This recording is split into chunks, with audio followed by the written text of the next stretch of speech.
My name is Detective Miles. The air was thick with tension. Another hostage situation. This time a bank. My partner Shadow was at my side. The negotiator looked grim. No progress. The suspect inside was agitated. Demands were escalating. Time was running out. Shadow was restless. He could sense the fear, the desperation. His instincts were screaming. He was ready. My hand tightened on his harness. One wrong move. Lives depended on us. The rain began to fall. A cold drizzle. The bank entrance loomed. A fortress of fear. We had to act. No other choice. The order came through. Shadow met my gaze. A silent understanding. We were a team. Always. My best friend. I nodded. He knew. It was time. Adrenaline surged. No hesitation. Go, I whispered. He launched himself, a trained missile, towards the chaos. The suspect burst out. Duffel bag clutched tight. His eyes widened in shock. He was cornered. But Shadow, he didn't go for him. He veered left, towards the crowd. My blood ran cold. "Why, Shadow, no! Target! Shadow, return!" My voice was lost in the wind and rain. He ignored me. Shadow, the dog who never missed a command.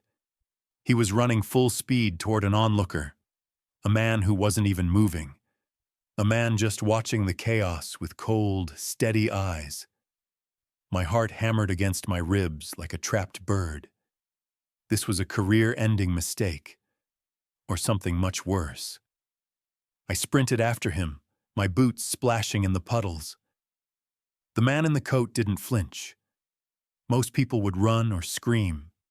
He just stood there, like he was waiting for us.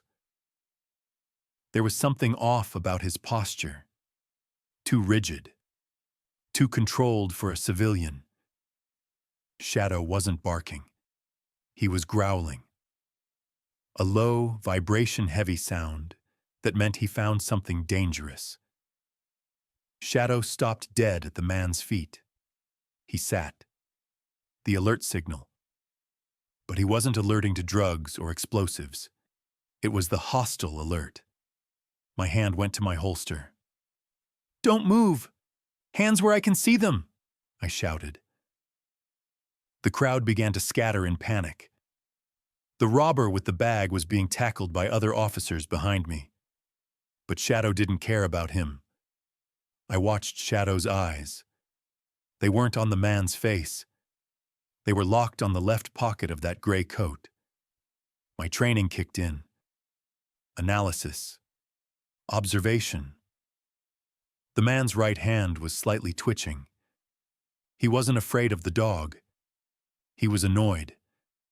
Why would a witness be annoyed by a police dog during a bank robbery? Something was very wrong here. "Is there a problem, officer?" the man asked. His voice was smooth. Too smooth.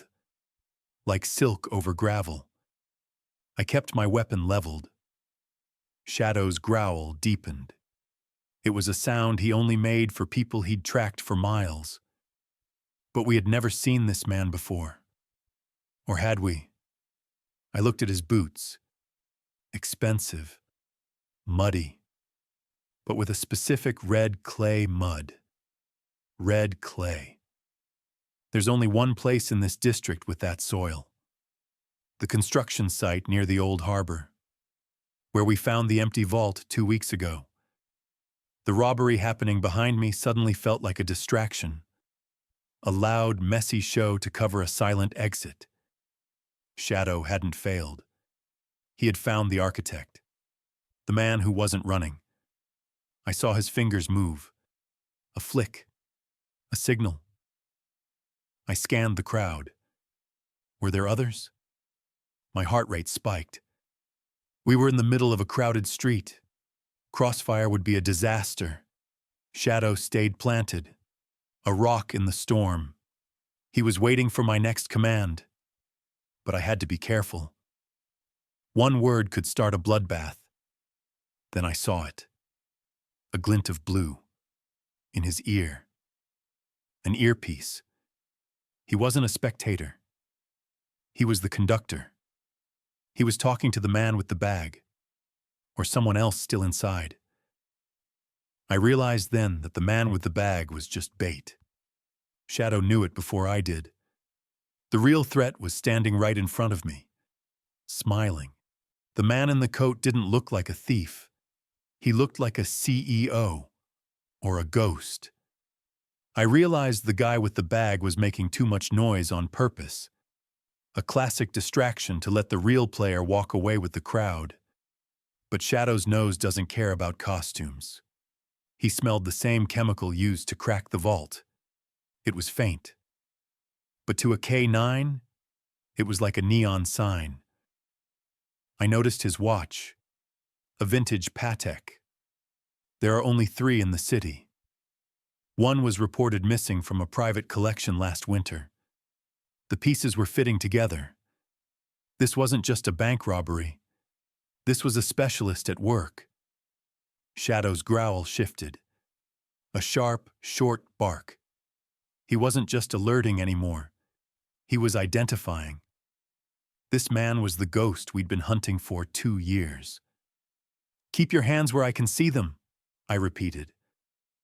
My voice was steady, but my mind was racing. If I let him go, the trail goes cold forever. If I arrest him without proof, his lawyers will eat me alive. Then he smiled, a cold, calculated curve of the lips. "You're good, detective," he whispered, "but your dog is better." He started to reach inside his coat. Slow, deliberate. My finger tightened on the trigger, but he didn't pull a gun. It was a remote. Small. Professional. Not something you buy at an electronics store. My stomach dropped. Was there a second device? A trap? Shadow leaned forward, his nose twitching frantically. He wasn't looking at the remote. He was looking at the man's shoes again. Or rather, what was hidden in the soles. Movement to my right. A woman in red. She was watching us. Then she turned and ran. Not in panic like the others, but with purpose. I was being played.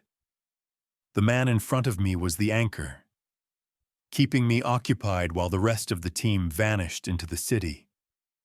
Shadow let out a low, mournful howl. He knew we were losing them. I had seconds to decide. I couldn't let him win. But I couldn't shoot an unarmed man in a crowd. I looked at Shadow. "Shadow! Search!" It was the command for evidence, not the man. The dog didn't jump at the man's throat. He lunged for the remote in his hand. Fast as lightning. The man's eyes widened. He hadn't expected the dog to be that precise. Shadow's timing was more than just training. It was a display of pure animal intuition that bypassed human logic. The remote clattered to the wet pavement, a small piece of plastic that held the power to silence our entire network. I didn't give the man in the gray coat a single second to recover his composure or reach for another hidden tool. I moved in with the weight of years of frustration, pinning his arm behind his back in one fluid, practiced motion. The metallic click of the handcuffs was the most satisfying grounding sound I'd heard in my entire career. It signaled a temporary end to the chaos, but the man's reaction sent a new wave of chills through me. He didn't struggle.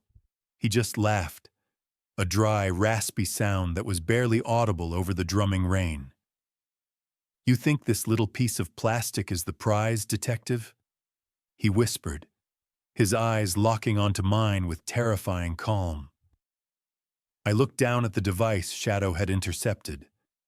It wasn't a detonator for a bomb as I had feared. It was a military-grade signal jammer. I realized then why my shoulder radio had been emitting nothing but dead silence for the last few minutes. We were completely cut off from the perimeter, alone in the dark. I fumbled with my comms, desperately trying to find a clear channel, but there was only static, cold, empty, and mocking. The realization hit me like a physical blow. The entire scene in front of the bank had been a meticulously choreographed play. I looked over at the robber we had tackled first, the one with the heavy duffel bag.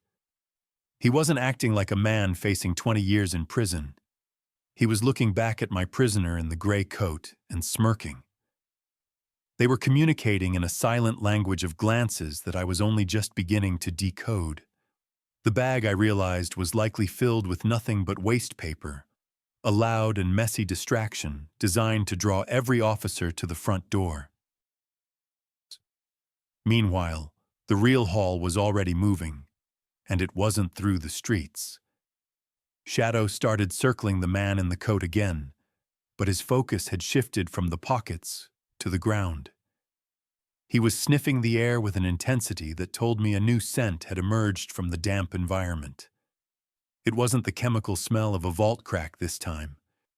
It was something organic, something metallic, something that didn't belong in the middle of a city street during a storm. He stopped at the edge of a heavy iron sewer grate, his tail stiff and his ears pivoting toward the darkness below. I knelt down, ignoring the mud soaking into my trousers, and followed Shadow's fixated gaze. There, swirling in the vortex of the rushing rainwater, was a faint, iridescent shimmer that didn't belong to oil or gasoline.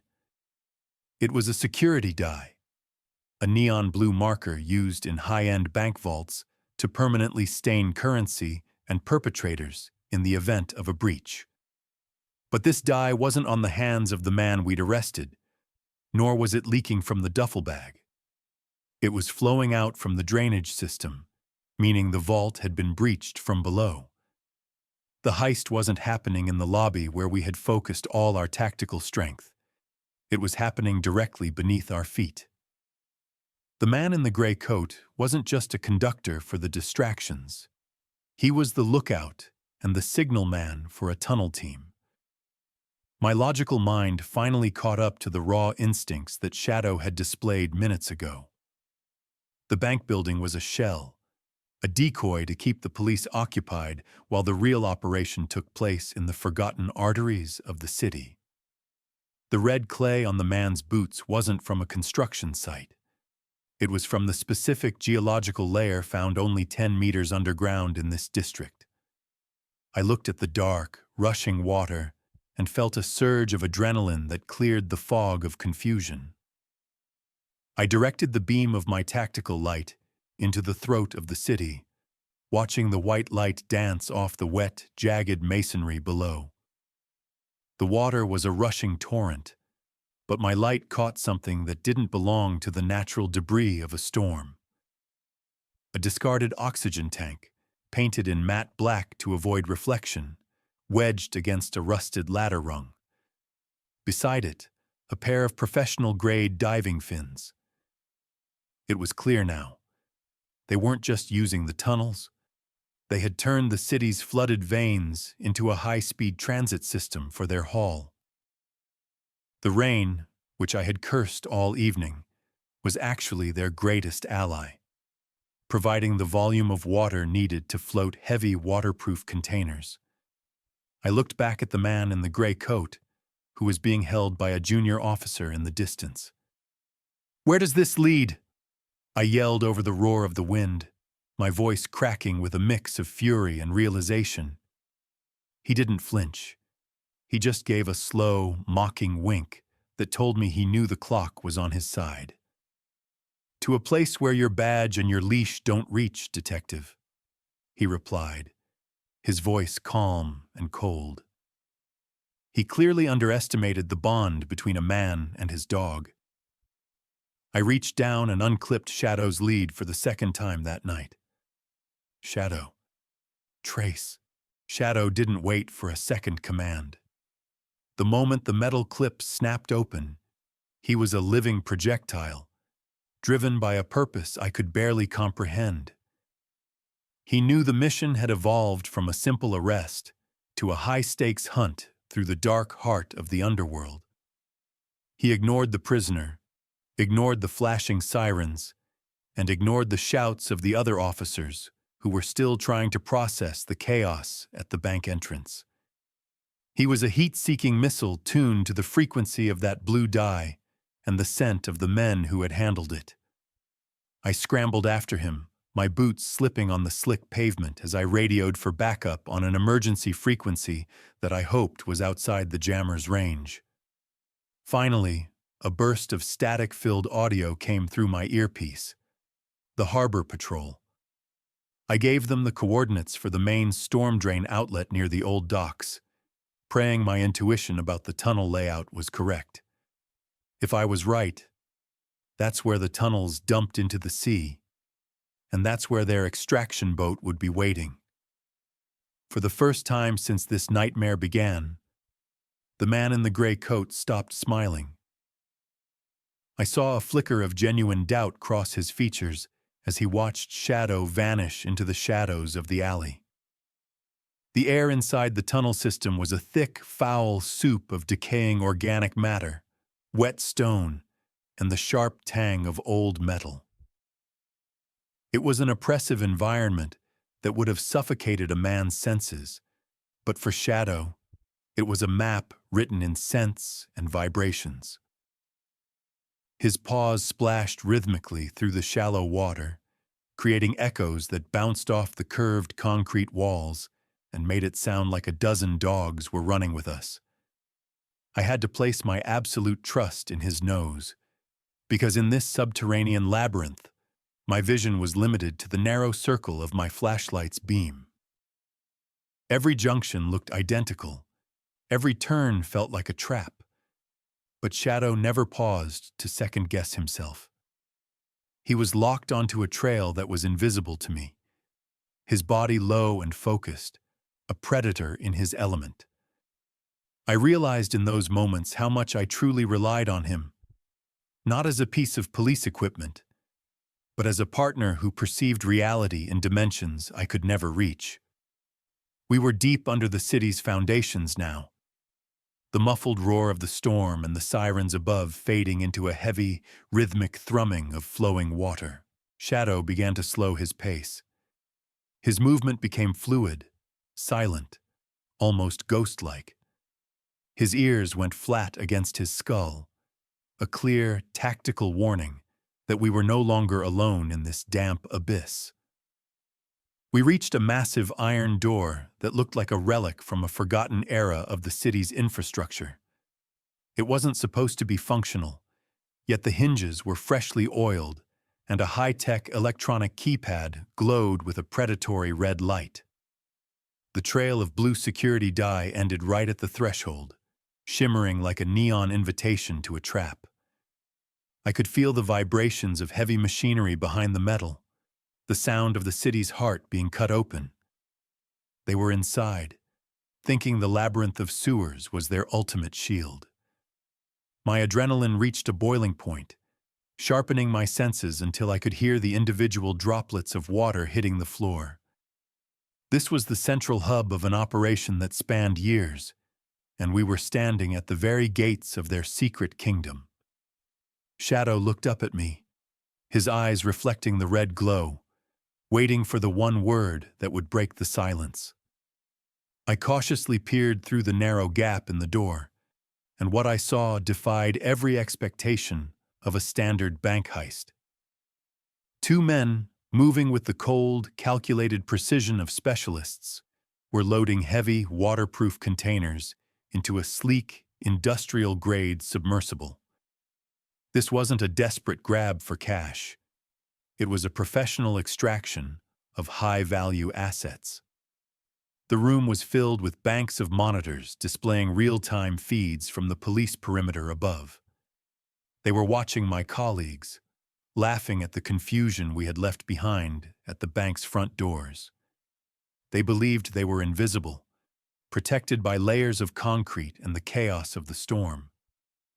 They had no idea that a single German shepherd had unraveled a 2-year-old mystery by following a scent through a mile of filth and darkness. I performed a quick mental count of their equipment: scuba gear, signal jammers, and high-speed transit tools. This was a syndicate with resources that rivaled our own department. I checked my primary magazine one last time, my heart thumping a steady, rhythmic beat of anticipation. Shadow sensed my resolve, his muscles coiling like a spring under his wet fur, ready to unleash the justice they thought they had escaped. "Get police! Don't move! Hands where I can see them!" The heavy iron door collided with the stone wall with a sound like a thunderclap, echoing through the hollow chambers. Before the sound had even faded, Shadow was already a blur of black and tan fury, closing the distance in a matter of heartbeats. He didn't need to strike. The sheer, overwhelming power of his entrance and the primal resonance of his snarl were enough to paralyze them with fear. One of the men fumbled, dropping a gold-plated canister that hit the floor with a heavy metallic thud that resonated through my boots. They stared at the dog as if a nightmare had materialized out of the sewage and shadows to claim them. How did you find us?" One of them managed to stammer, his face turning a ghostly shade of pale under the industrial lights. I didn't give them the satisfaction of an explanation.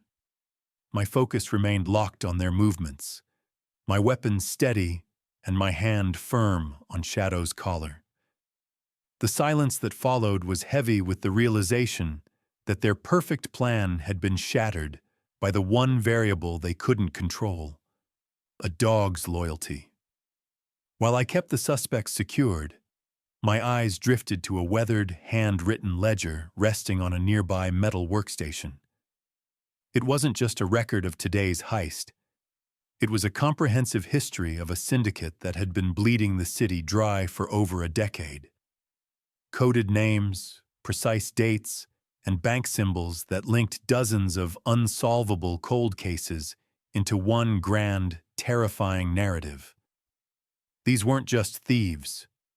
They were the architects of a shadow economy, with connections reaching into the very offices meant to protect the public. The man in the gray coat above was merely the gatekeeper, the tip of a massive iceberg that Shadow had finally brought into the light. I felt a profound sense of justice as I realized the weight of what we had uncovered, evidence that would bring down more than just these two men. Shadow looked up at me, his tail giving a single rhythmic wag against the concrete floor, his eyes filled with the quiet pride of a job well done. Mission accomplished, but as I turned to the very last page of that ledger, my blood turned to ice. I saw a name that changed everything, a name I saw every morning when I walked into the precinct. The mystery wasn't over, it was only getting deeper. My breath hitched in my throat as the world seemed to tilt on its axis, the gravity of the moment threatening to crush the very air from my lungs. The name staring back at me from that damp, stained page wasn't just another suspect in a long line of criminals. It was the man who had stood at the podium and handed me my shield with a smile of false pride. Commissioner Vance. The very person who had become the public face of law and order, promising to sweep the filth from our streets, was, in reality, the silent architect of the city's largest and most ruthless criminal syndicate. I felt a sickening wave of betrayal wash over me, a sensation as cold and heavy as the river water rushing through the dark tunnels beneath us. Every case Shadow and I had struggled to solve over the last 2 years, every dead end we had hit, and every lead that had mysteriously vanished, suddenly made perfect, terrifying sense. It wasn't simple incompetence or bad luck that had slowed our progress. It was deliberate, calculated sabotage from the very top of the chain of command. Vance hadn't just been leading the department. He had been curating the crimes, deciding which bank vaults would be emptied, and ensuring that the most capable officers were always sent to the wrong locations at the wrong times. I looked at the two men I had pinned against the wall, and the masks of terror they had worn moments ago were now replaced by looks of smug, arrogant certainty. They knew who their protector was, and they believed that his shadow was long enough to cover them even here. But they didn't know Shadow. They didn't realize that a dog doesn't care about politics, rank, or the power of a name. To him, a scent is an undeniable fact, and a lie is a physical stench that cannot be hidden by a tailored suit. I carefully tucked the ledger into the waterproof inner pocket of my jacket, knowing that this book was now the most dangerous and valuable object in the entire city. We were no longer just catching thieves. We were about to dismantle a kingdom. Emerging from the oppressive darkness of the tunnel system into the cold, open air of the harbor felt like stepping into another dimension entirely. The rain was still falling in a steady, rhythmic cadence, but the air here felt cleaner and sharper, filled with the briny tang of the sea and the immense weight of the truth we carried. Shadow stopped for a moment to shake himself, sending a fine spray of tunnel grime and rainwater into the night air, his golden eyes scanning the foggy horizon for any signs of the extraction team that he knew would never arrive. I stood there on the edge of the pier, the gold-laden container feeling like a literal anchor in my hand, as I gazed at the city I had sworn an oath to protect and serve. From this distance, it looked like a beautiful mosaic of flickering lights and shifting shadows. But I now knew the depth of the rot that lived at its absolute core. I realized in that quiet, freezing moment that my mission hadn't ended in that hidden room. It had only just reached its most perilous stage. Capturing the foot soldiers in the tunnels was a matter of tactics and training. But bringing down a man like Vance was something that required a different kind of courage. I reached for my radio, my fingers hovering over the transmit button, but I hesitated as a chilling thought took root. In a department overseen by a wolf in high office, how many of my colleagues were honest sheep, and how many were part of the pack? I looked down at Shadow, whose unwavering gaze met mine with a clarity that no human could replicate, and I found the only answer that mattered. He was the only partner I could trust implicitly, the only one who couldn't be bribed with gold, threatened with a demotion, or corrupted by the allure of power. We were a unit of two, standing on the edge of a vast, dark ocean, ready to sail against a system that had forgotten what justice actually looked like. Back at the precinct, the atmosphere was a jarring, festive spectacle that felt like a direct insult to the cold, damp reality of the harbor we had just left behind. Commissioner Vance was at the absolute center of the storm, bathed in the artificial, blinding glow of camera flashes and the intoxicating adulation of the local press. He was in the middle of spinning a masterful, heroic tale of tactical brilliance and swift, decisive justice, claiming every ounce of credit for a victory that he had actually spent months trying to prevent. I stood in the deep shadows of the main entrance, water still dripping from my jacket onto the polished floor, with Shadow sitting quietly and motionless at my heels, a silent, furry witness to this grand and dangerous deception. Vance looked completely at ease in his element, his expensive suit perfectly pressed without a single crease, his smile practiced, wide, and entirely hollow to anyone who knew the truth. In his mind, he had won twice tonight. Once with the gold that he assumed was already safely hidden by his team, and again with the sterling public image he was carefully crafting for the cameras. He didn't see me yet, buried as he was in the crowd of admirers. He didn't see the thick, gray mud of the tunnels still clinging to my boots, or the cold, unwavering look in my eyes that whispered, I knew every single one of his secrets. I felt the physical weight of the ledger pressed against my chest, a ticking clock of paper and ink that was seconds away from detonating his carefully constructed world into 1,000 jagged pieces. I caught the eye of a few trusted officers from the Internal Affairs Division, men I had vetted in my mind a dozen times over, men who stood outside the reach of Vance's corrupting influence. The stage was finally set, but the play was about to take a turn that none of the reporters in this room could have ever predicted. The exact moment our eyes finally locked across the crowded, noisy room, the air seemed to vanish from the precinct as if sucked out by a sudden vacuum. Vance's practiced, charismatic mask didn't just slip, it evaporated in a single heartbeat, replaced by the jagged, predatory stare of a cornered animal that I had recognized earlier in the tunnels. He saw the mud on my uniform. He saw the heavy industrial container I was still gripping. But most importantly, he saw the distinct, rectangular bulge of the ledger hidden beneath my tactical jacket. The blue and white light of the camera flashes continued to rhythmically pop all around him, immortalizing his fall.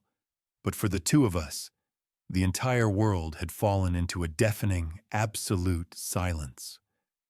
Shadow stood perfectly still at my side, a living statue of uncompromising justice that didn't need a golden badge or a fancy title to identify the true criminal in the room. I watched Vance's right hand instinctively twitch toward his belt, the muscle memory of a man who was far too used to having the final lethal word in every confrontation. But even he realized he was trapped. He was surrounded by dozens of witnesses, his own officers, and the very cameras he had invited to witness his triumph. He was caught in a cage of his own ego, a prison built of spotlights and public expectations. I didn't say a single word, didn't need to shout to be heard. I simply reached up and tapped the pocket where the evidence of his decade-long betrayal lay hidden.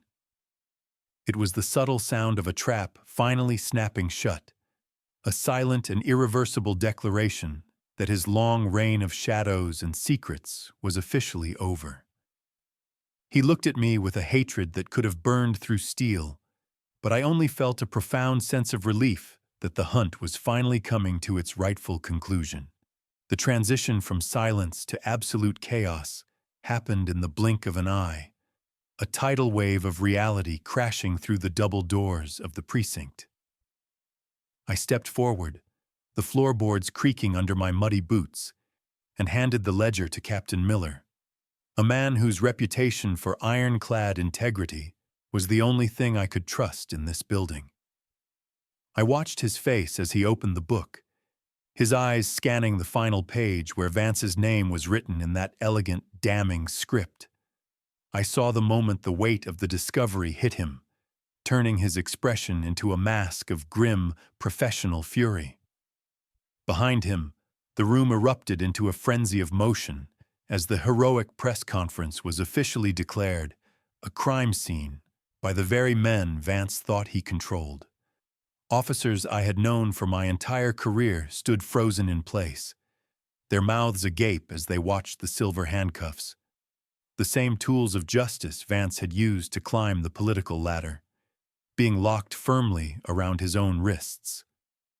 There were no grand speeches now, no more poetic lies about the safety of our streets. There was only the heavy, rhythmic sound of boots on the floor and the stunned, horrified whispers of a department that had just realized it was led by a ghost. Shadow followed the somber procession with his eyes, his head held high and his tail still, his work finally and completely finished after years of hunting in the dark. He had seen through the expensive fabric of the suit, the hollow prestige of the title, and the mountain of calculated lies to find the one truth that everyone else was too afraid or too blind to notice. I felt a profound, hollow sense of emptiness in my chest, a sudden and sharp realization that the system I had dedicated my life to was far more fragile and easily corrupted than I had ever dared to imagine in my youngest, most idealistic days. The first rays of a cold, pale dawn finally began to fracture the horizon, offering a light that brought no warmth, but revealed every hidden detail of the city's jagged landscape. I sat on the cold metal bumper of my cruiser, the engine still ticking as it cooled down, watching the sky transform from the bruised, stormy purple of the night into a faint and flickering orange of a new, uncertain day. Shadow lay on the damp asphalt at my feet, the crushing weight of exhaustion finally catching up to his powerful frame, his breathing coming in deep, rhythmic waves of hard-earned rest. We had undeniably won the battle of the night, but as I looked at the glowing windows of the precinct, I knew with a heavy heart that the war for this city's very soul was far from over. The ledger I had recovered didn't just point to one man. It had revealed a sprawling, intricate network of corruption that pulsed like a cancer through every single level of authority and influence. I reached into my pocket and pulled out my silver badge, watching as the weak light of the rising sun reflected off its polished, dented surface in a way that felt both beautiful and mocking. It felt significantly heavier in my hand now, charged with a new and terrifying responsibility that extended far beyond the simple act of chasing thieves through dark alleys. People often remark that a dog's loyalty is blind, a simple instinctual devotion. But tonight had proven that his loyalty was the only thing in this entire city that could truly see. He didn't see the badge or the uniform. He saw the man beneath it, and in doing so, he had saved more than just a shipment of gold. He had saved the last shred of integrity this department had left. I reached down with a trembling hand and ran my fingers over Shadow's damp, matted fur, feeling the steady, powerful thrum of his heartbeat vibrating against my palm like a drum of pure life. He didn't ask for a word of praise. He didn't look for a medal to be pinned to his chest, and he didn't care about the cameras that were still flashing inside the precinct walls behind us. To him, the only reward that truly mattered was the simple, undeniable fact that the pack was finally safe. The long hunt was over, and the predator had been removed from the shadows. I thought back to all the moments during this long night when I had dared to doubt his primal instincts, all the times I had tried to force his complex, sensory world to conform to my own narrow, flawed human logic. I realized then that being a professional isn't just about carrying a title, wearing a uniform, or mastering a set of high-tech tools. It's about having the wisdom to know when to stop talking and start listening to something much deeper than rules and regulations. Shadow had pointed his nose at the real suspect, not because he understood the intricate details of a bank heist or the politics of corruption, but because he wasn't looking at the man's expensive clothes or his manufactured smile. He was smelling the cold, metallic truth of his actions and the sour, unmistakable scent of his treacherous intent. In a world built on a foundation of increasingly complicated and beautiful lies, there is a profound, almost holy power in the simple, honest, and unyielding logic of a dog. We walked away from the sterile, artificial lights and the mounting chaos of the precinct, two lone silhouettes moving steadily toward a horizon that finally looked clear for the first time in years. The case was officially closed in the books, but I knew with every fiber of my being that the real story was only just beginning for this battered, weary city. There would be long, televised trials that would dominate the news cycle. There would be dozens of more arrests in the coming months, and there would be a long, agonizingly slow process of rebuilding the public's shattered trust. But as long as there were partners like Shadow standing guard in the darkness, I knew deep down that there was still a fighting chance for justice to prevail. He had taught me the most valuable lesson of my career: that true justice isn't always something you find inside a pristine courtroom or within the pages of a legal brief. Sometimes it's something you find in the middle of a freezing storm, knee-deep in the filth of a sewer, following a trail of scent that no one else is brave enough or honest enough to see. We were exhausted. We were covered in the grime of the city's underbelly, and we were essentially alone against the world. But for the first time in my adult life, I felt like I was exactly where I was meant to be.